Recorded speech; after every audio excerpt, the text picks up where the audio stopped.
Hello, I'm back. Thanks for the wait, and thanks for spending time with me today. Let's find out what's happening with Natalie and Raven. Welcome to the Lesbian Romantic Podcast. This is Worth the Risk, Part 38, Bridal Bouquet.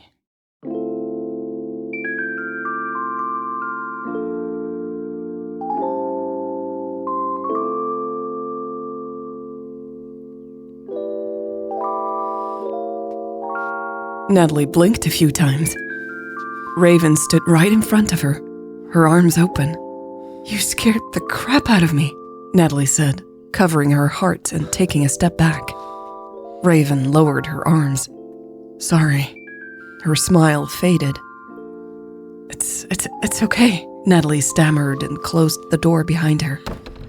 She slowly turned back to face Raven, holding her breath. "Maybe I shouldn't have surprised you here," Raven said. "No, it's fine," Natalie replied. She scratched behind her ear. "I just can't believe you're here." Raven nodded solemnly. "I'm sorry I left," she croaked. Natalie's throat tightened. She had just spent the whole journey home thinking about what she needed to hear from Raven. The high of finding out that Raven was in Belgium had worn off a little once she had been on the plane. "I've worked so hard to get to where I am now," Natalie had thought. She wasn't going to let Raven mess with that. Raven had already given her enough heartbreak. Her plan had been to go home, change, and then meet Raven somewhere in the city. She wanted a proper conversation, and meeting on neutral ground seemed like the safest way to ensure that would happen. Natalie didn't entirely trust herself to be alone with Raven. But here was Raven standing right in front of her. Her beautiful eyes, filled with uncertainty, were still fixed on Natalie. The many candles around the room gave her skin a beautiful glow. She looked breathtaking. But more importantly, Raven had just said exactly what Natalie had wanted to hear. Natalie was tempted to close the distance between them. She wanted to feel Raven's lips on hers. She wanted to feel Raven's hands on her body. It took all the discipline she had to tuck her hands in her pockets. There were a few other things she needed to know from Raven. Unfortunately, she was having trouble remembering what they were. Raven was even more beautiful than she remembered. She struggled to ask, "Why did you leave?" "Can we sit?" Raven replied, gesturing at the couch. Natalie pursed her lips. "Sure." She followed Raven across the room and lowered herself onto the couch. Raven sat down too, keeping her distance. Natalie was both disappointed and relieved. The desire to touch Raven was so strong. "I left because I was scared and overwhelmed," Raven said. She had folded her hands in her lap and was staring at them as she spoke. "What we had, it was so intense and beautiful, and at the same time, I felt so lost." "Yeah," Natalie whispered. "I get that." She too had felt lost and anxious. "You do?" Raven asked, looking up at Natalie. Natalie nodded slowly. "I do. But I wanted to talk about it." "Yeah," Raven said.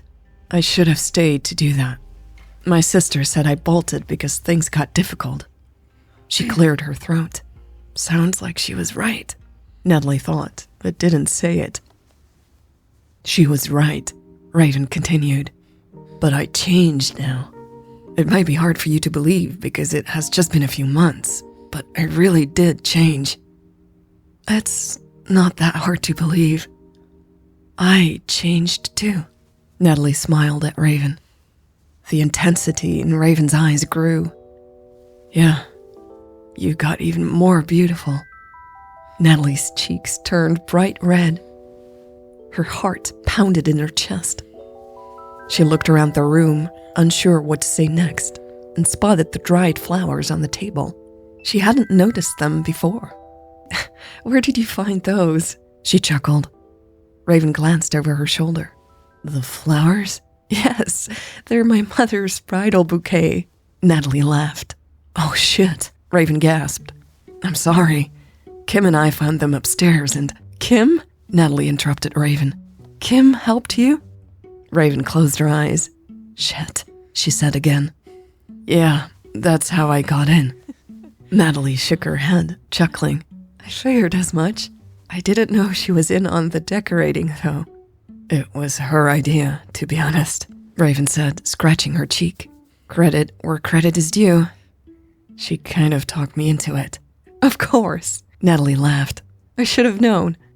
She reached for Raven's hand. I'm sorry she talked you into this. She can be a hopeless romantic. Raven's fingers closed around Natalie's.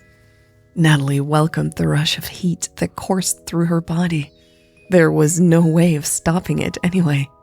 Her feelings for Raven were just as strong as they had been a few months ago. I'm sorry we used your mother's flowers, Raven said. It's no problem, Natalie laughed again. She was going to throw them out. I thought that was sad, so I took them home with me. What? Raven asked, an eyebrow quirked. Your mom was going to get rid of her bridal bouquet? Yeah, I guess romance dies after 35 years of marriage, Natalie choked. She ran her thumb over Raven's. That is sad, Raven said, leaning back on the couch.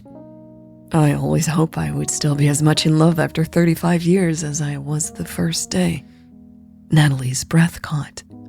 She squeezed Raven's hand as she thought about what Raven had just said. She hadn't seen this side of Raven before. Dreamy and romantic. Raven had seemed more like a realist and a pragmatist. At the same time, she couldn't help but feel like there was some hidden message in Raven's words. Was Raven telling her that she'd want to get married at some point? Natalie bit her lip and tried to stop thinking crazy things. You said you changed, she said to steer the conversation and herself back in the right direction. What made you change? After I left, I lost all focus, Raven explained, holding Natalie's gaze. Work didn't feel the same anymore. I couldn't go back to how things were. I realized I had to do things differently. Natalie nodded, encouraging Raven to share more. She noticed that she was leaning in. She immediately corrected herself. Holding hands was already dangerous enough. And I kept thinking about you, Raven said, lifting Natalie's hand to her lips. Oh, Natalie said softly, struggling to find words. I thought a lot about you, too. Why didn't you respond to my messages? Raven asked. Her voice was hoarse. Right, Natalie said hesitantly, as if she had just remembered Raven had sent her messages. I'm not sure, to be honest.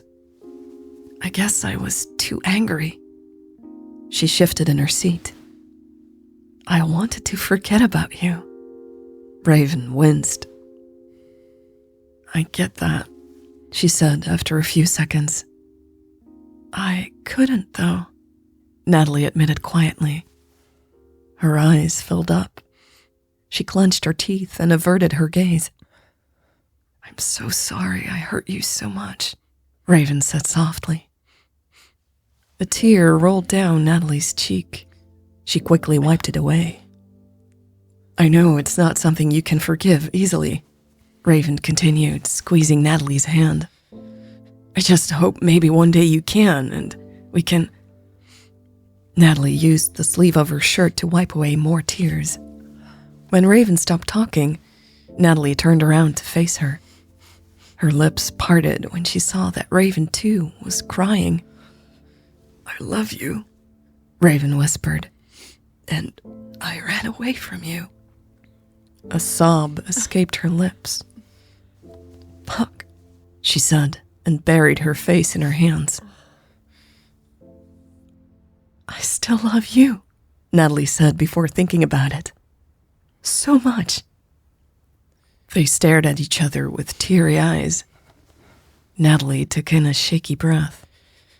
Do you think we can? Raven started to say, but then stopped. She wiped her cheek on her shoulder. Her voice was unsteady when she spoke again. Do you think we could have found a way to be together? Natalie thought about it, sniffing. I don't know, she said. Maybe, yeah. Raven pursed her lips and nodded. Me too. They sat silently for a minute or so, still holding each other's hand. A heavy feeling had settled in Natalie's stomach. An acute sense of loss and aching grabbed her by the throat whenever she glanced at Raven. At one point, one of us probably would have moved to be with the other, I guess, Raven croaked. Natalie's heart rate picked up. Yeah, I wouldn't have mind moving, I think, she said shyly. Really? Raven asked, eyebrows raised. You'd leave Ghent? I think I would. Natalie nodded thoughtfully. If that's what it took to be with someone I loved. Raven stroked Natalie's hand in thought. I think I'd do the same if my mom wasn't struggling so much, she said.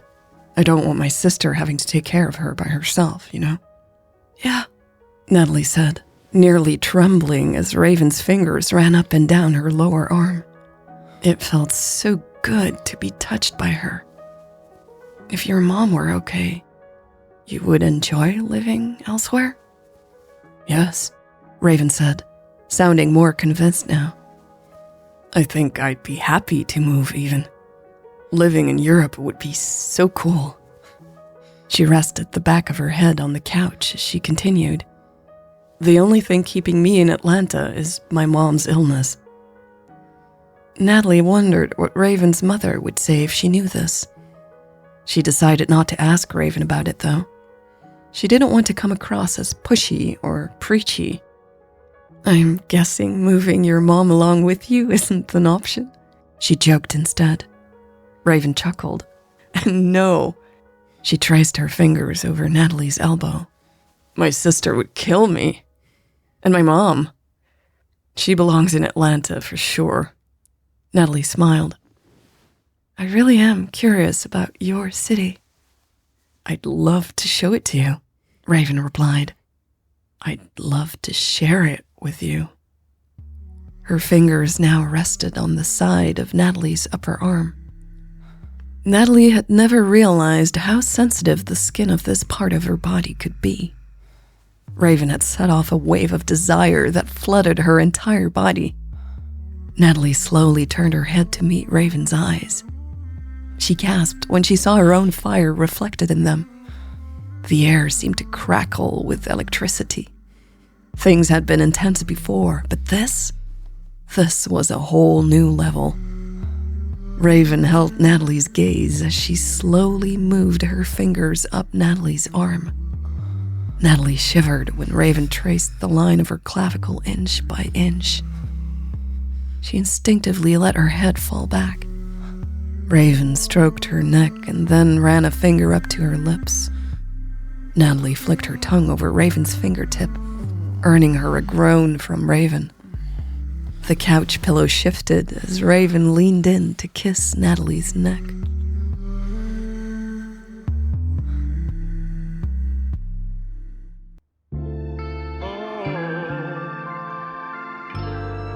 This was part 38 of Worth the Risk. And if I sound a bit nasal, that's because I have COVID. Yep, it finally got me officially. I tested positive about a week ago, and I've been stuck in quarantine since. The symptoms were pretty mild, so I'm lucky. Thank you, vaccination 1, 2, and booster shot. I did lose my smell, which sucked, but I think it's slowly coming back, so I'm really grateful for that. Anyway, thank you to everyone who supports my work with a one-time gift or a recurring gift every month.